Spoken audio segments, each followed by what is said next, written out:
Sa tumatambay doon. So, may cage, pero doon tumatambay si Regan.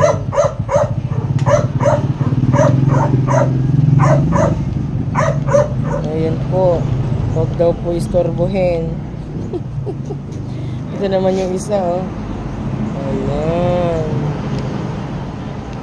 Bakit naka-zoom?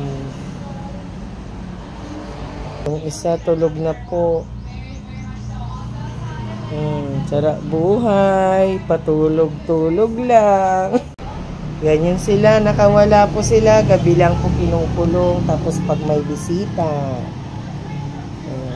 malinis na. Tulog. Diyan din, oh.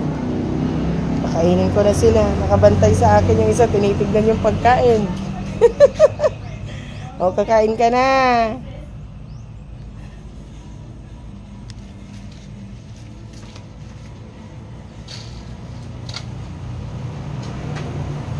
Bakit ayaw mo to? Ayaw niya yung tinapay.